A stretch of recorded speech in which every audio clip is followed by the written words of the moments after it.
You made it to Santiago, saw the cathedral, went to the pilgrim office and received your Compostela and distance certificate.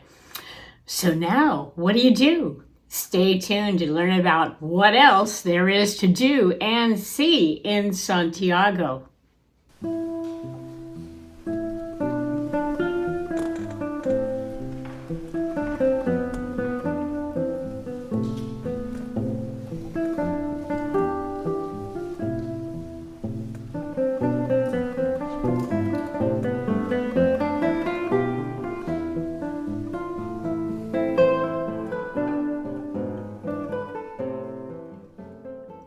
I often get asked by pilgrims what else there is to do in Santiago other than the obvious.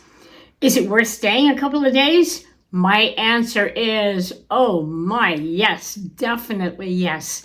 There are museums, churches, parks, restaurants, shops in the old town, the mercado, the statues, monuments. The list goes on and on. Before I talk about all the possible activities in Santiago, let me begin with a very important detail which often gets overlooked. That is just stopping and assessing what you have just experienced. I like to find a spot in the cathedral square off to the edge, all by myself, and just sit and observe everything. All the pilgrims making their arrival into the square, all the tourists who are overwhelmed and don't fully understand the awesome excitement that's in the air.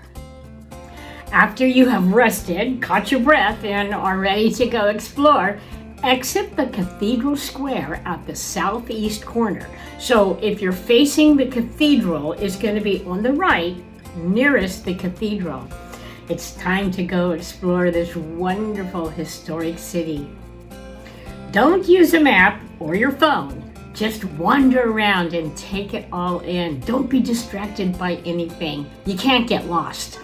Just listen for the cathedral bells every 15 minutes and you'll easily find your way back.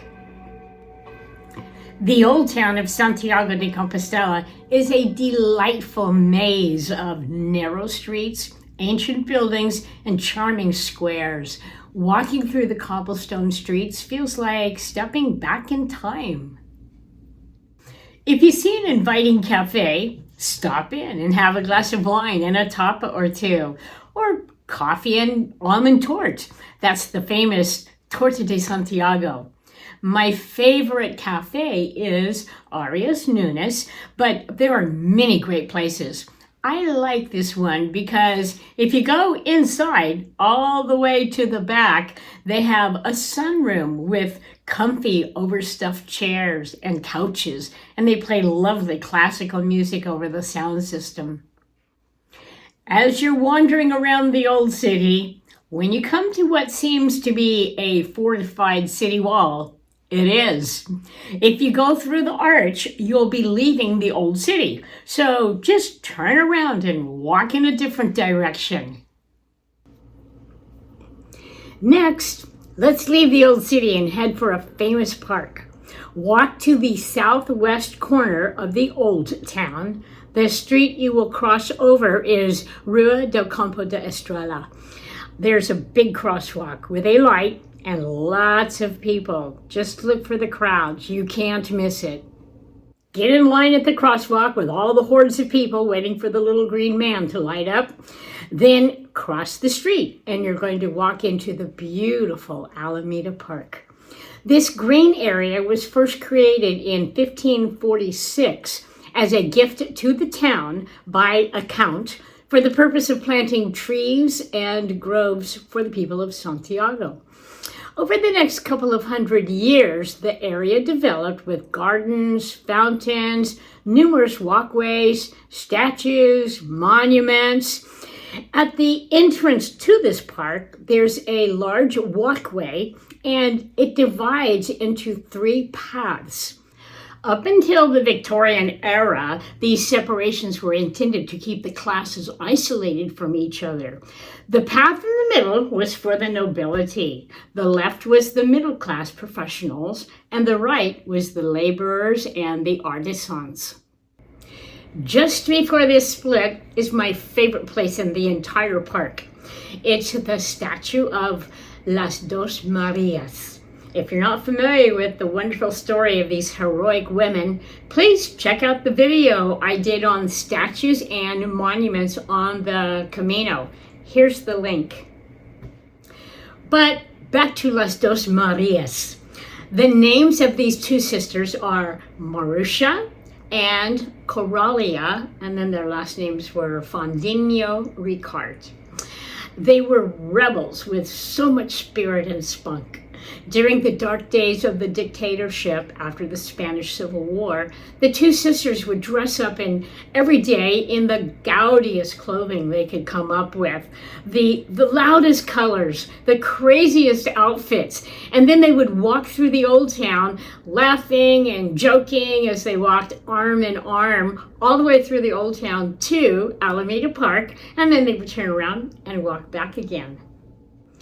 This behavior was a spectacle that bestowed upon them the names of the 2 o'clocks because they took their walk every day at 2 o'clock when they knew the cafes would be filled with all the students and the workers eating their midday meal. Every time I arrive in Santiago, I always, first of all, go say hello to my 2 lady friends, Marusha and Coralia. Let's leave the park now and head back to the old town. Go due east and just a little bit north, and you're going to find the best market, in my opinion anyway, in all of Galicia, the Mercado Abastos. Located on the Rua das Almeias, it has 8 different indoor halls filled from end to end with Galicia's finest commodities. Spice vendors spill out into the open-air passageways between the halls, while florists set up shop in the nearby church plaza. Wine shops with tastings and restaurants ring the perimeter. It's a sight for all the senses: sight, smell, sound, touch, and taste. You have to indulge in everything when you're there. There are restaurants inside the food hall that will prepare the fresh fish or meats that you have just purchased from the neighboring stall. Others specialize in Galician foods. And, it's just a great place to spend the afternoon wandering around and even get a great meal. Have you noticed that all the activities that I've presented thus far are free? No entrance fee?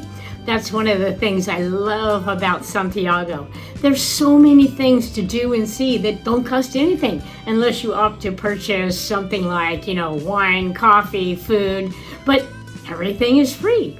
Just walk around and enjoy it all.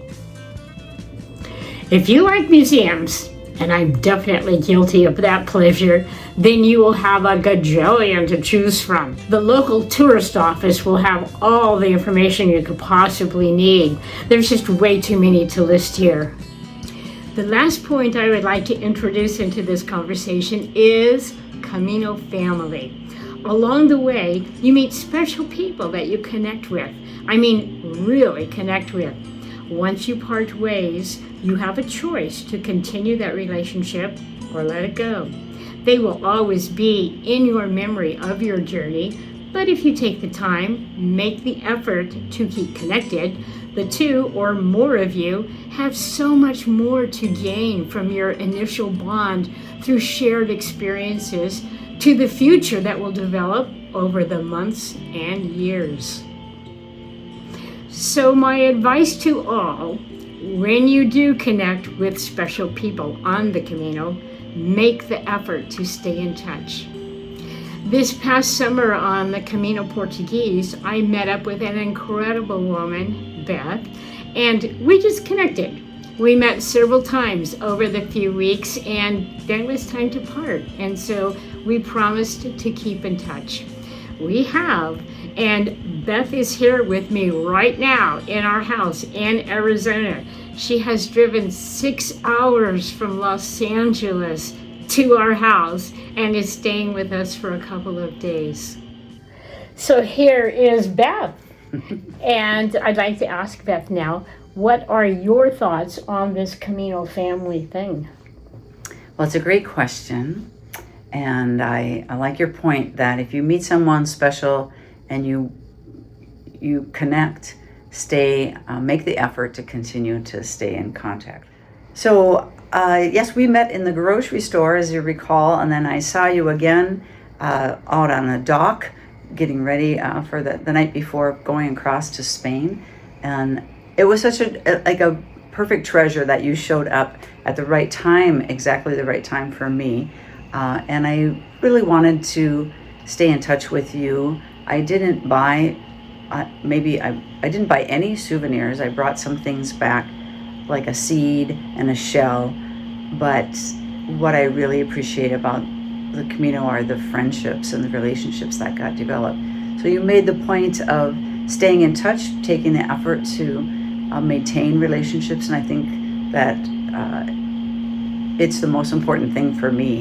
I mean, I like that I got to do it. I have some pictures, but it's the people I met along the way that were really important to me. And each person was like a universe unto themselves. Everybody has a fascinating story, why they chose to go, when they chose to go, what they want to do later. So for me, I made it to Santiago, and what's next part is definitely part of that answer is to maintain relationships and hopefully host some people at my place and be able to extend the hospitality that you've extended to me. Wonderful, and thank you so much for your friendship, and this is going to go on for as long as we can. Yep, we said lifetime friends, so Okay. We're in it. We're in it. Buen Camino. Buen Camino. Thank you. Music time. The selection for this video has a very interesting story. Somewhere in Galicia, I had checked into my hotel, showered, did the laundry, poured a glass of wine along with that big glass of water, and went out to the veranda to enjoy the evening. Off in the distance, I heard what sounded like an accordion. I had to go investigate. Down in the square was an old man playing a button box.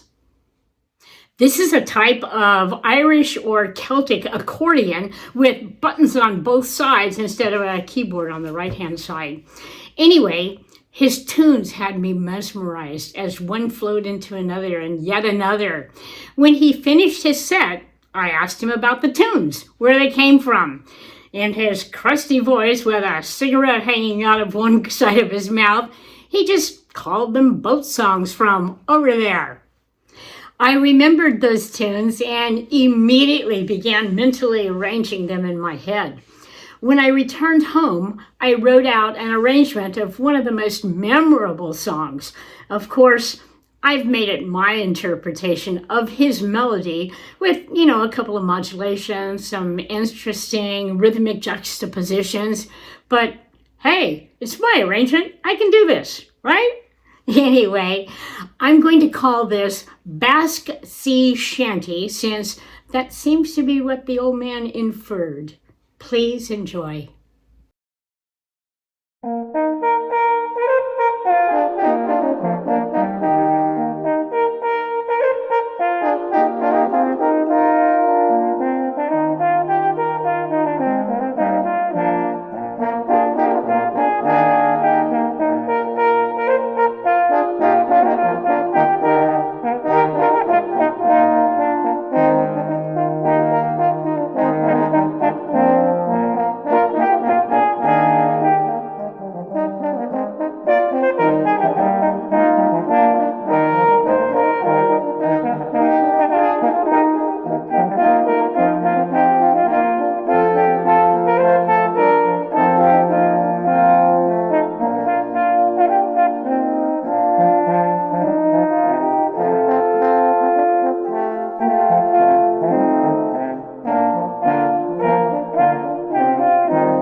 Bye.